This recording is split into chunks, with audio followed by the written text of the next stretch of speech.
Copenhagen Wolves have done it. They have taken H2k out. We already saw every team can beat every team in the LCS. H2k is a really strong team right now. The minions are all over Copenhagen Wolves base. H2k steamroll over the Copenhagen Wolves. I feel like going against them, it's still gonna be hard. It's 50-50. I think we are the underdog. We are hungry for the playoffs. We want to show what we got and win. That is a massive gnar!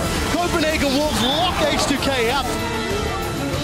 You do know for a fact that Wolves are pretty dangerous. We just need to be the best right now. And we all know, in the best of 5, everything can happen. Yeah, we're Wolves Unchained now.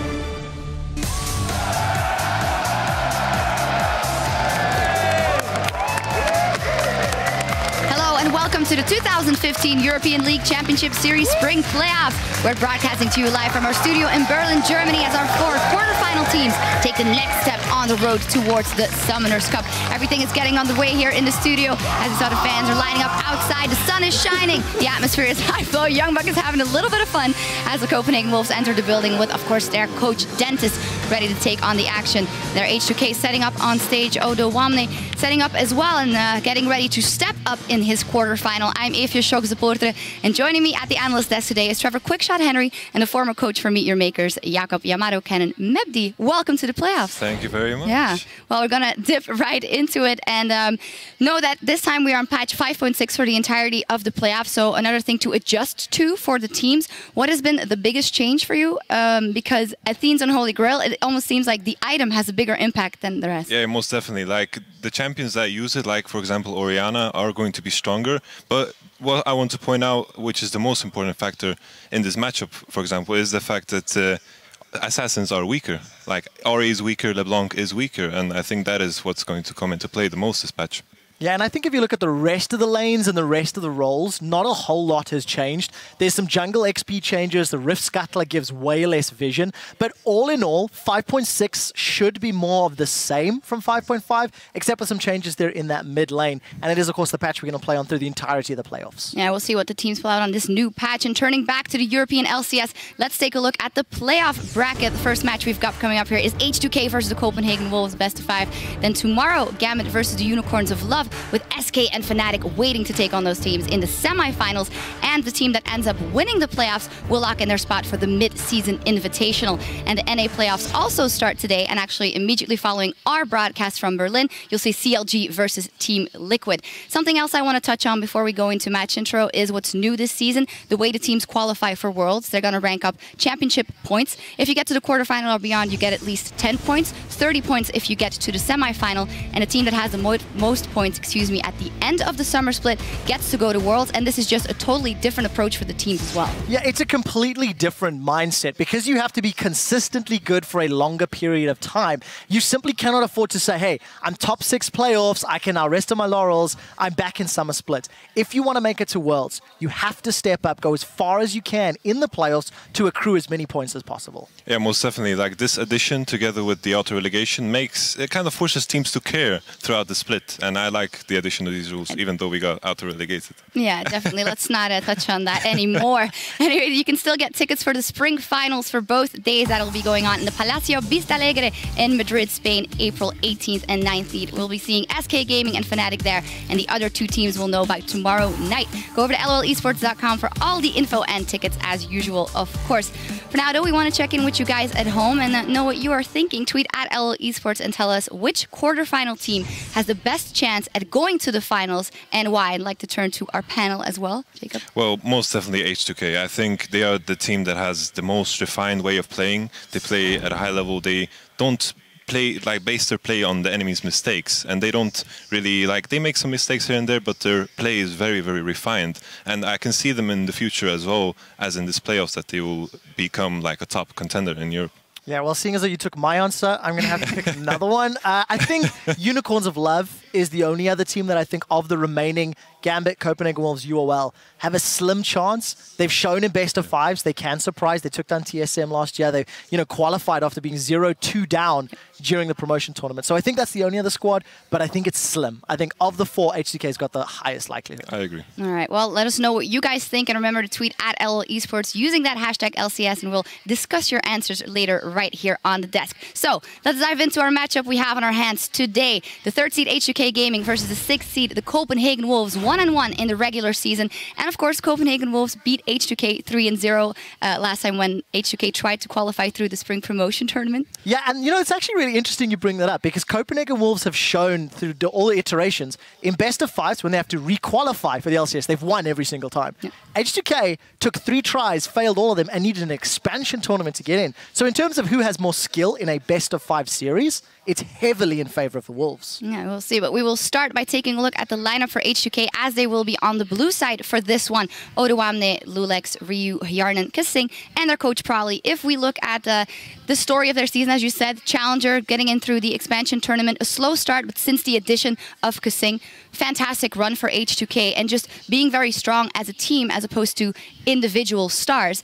Now, the last couple of weeks, they have struggled a bit. They also said that themselves on the new patch. Yamato, there's a new patch here once again, 5.6. Do you think those problems will persist? I think every team is going to face those problems, but in this, like 5.6, I think is the perfect patch just for H2k. Like, the mid-game champions are heavily favored, and I think like the mid-lane matchup is not as dynamic as it was before, and I think that heavily favors Ryu because I rate him top 2.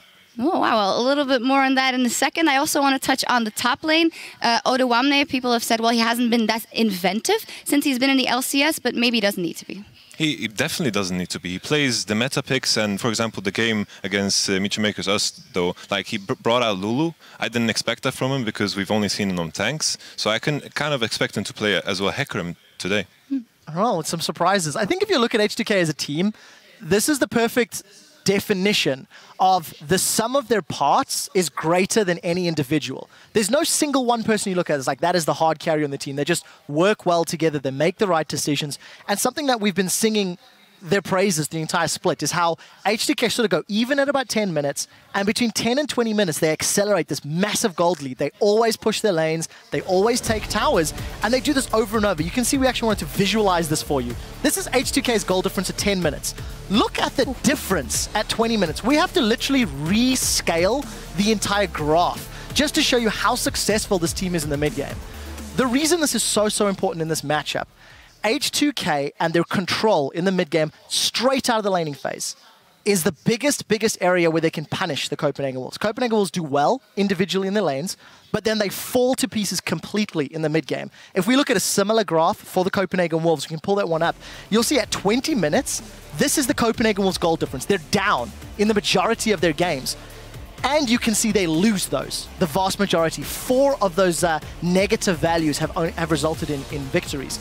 So for Copenhagen Wolves, the mid-game, immediately after the laning phase, once it ends, there is so much pressure on them to not make the mistakes they have made for the last 18 games. Yeah, but then the question is, of course, they already had a better result than they've had before. So what are then the better aspects about the Copenhagen Wolves if you not take in mind that mid-game? I think most definitely the fact that they have acquired Freeze. I think he makes a massive impact, especially on their early game, and also improves their draft a lot because he's drawing a lot of bans, and that's all you can ask for from a new player. Yeah, you mentioned Freeze. Let's take a look at the lineup for the Copenhagen Wolves, as they'll be on the red side for this one. We have Youngbuck, Airwax, Soren, Freeze, and the support Unlimited, and of course their coach Dentist. You touch on Freeze to start with, and that was the question for us going into the season. You only make one change to the AD carry. It better be a damn good AD carry, and it turned out to be. Soren also was freed up to do more and do better, but the question is, will it be enough in this best of 5 series? Yeah, the other thing you've also got to remember, not only was Freeze the player that changed,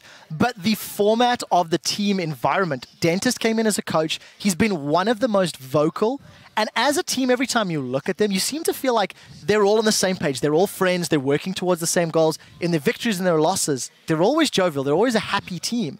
And I just feel like the addition of Freeze has brought the extra threat, because let's be frank, Youngbuck's not bringing threat to the game. But the addition of Dentist has brought some strategic thought and some ability to grow and adapt, because it has been a slower, lower trend, but it is positive for the Wolves. Yeah. I like that you mentioned Youngbuck, because when we talked to Dentist a couple of weeks ago, actually at the beginning of the season, he said, well, I redefined their roles. So Youngbuck is a top. He doesn't have to be a carry. He has to be there for the team and, well, support them in other ways. What is your impressions of Dentist and his influence, rather, on that team? He's actually impressed me a lot. Like, I'm a lot about first impressions, and the first time I talked to him, he impressed me with his rhetoric and the way he speaks. So I like the guy. All right, cool. Good to know. Well, let's take a look at our featured matchup in this one. It'll be in the mid lane. We already touched on it a little bit. Ryu versus Soren. You say Ryu is top 2 mids EU. Care to elaborate? Well, basically, Ryu does something what I find beautiful. Players that find advantages by not taking risks. He always finds value by pushing minimum waves, being at the right place at the right time, putting pressure on the map, which doesn't involve any risks. It's guaranteed value, and a person that brings guaranteed value into your team is a perfect player. Yeah, I agree with that entirely. Ryu does for H2k what the team needs. He's not a hard carry. He's not a game-winning mid laner. I don't know if I'd rate him second out of the LCS, but if you contrast him in the mid lane against Soren, I think there's quite a clash of styles. I think Ryu's a bit more adaptive, a bit more diverse. Soren likes to carry. He likes to try put Copenhagen Wolves on his back, and it'll be interesting to see how this dynamic plays out of solid and reliable versus sort of aggressive and try-hard carry. Yeah. It's like, when I'm thinking about Soren, like, as we talked about 5.6, Ahri is weaker, LeBlanc is weaker, I'm pretty sure Cassiopeia is going to get banned. And with this in mind, I don't think he will have the same amount of space in this patch as he had before when Copenhagen Wolves have taken victories. Yeah, it'll be a good test to see if his skill is durable and can go over several patches. We'll see in this one. But before we get into picks and bans, we're going to check in on stage and talk to the coaches behind these two squads. So over to you, Stress.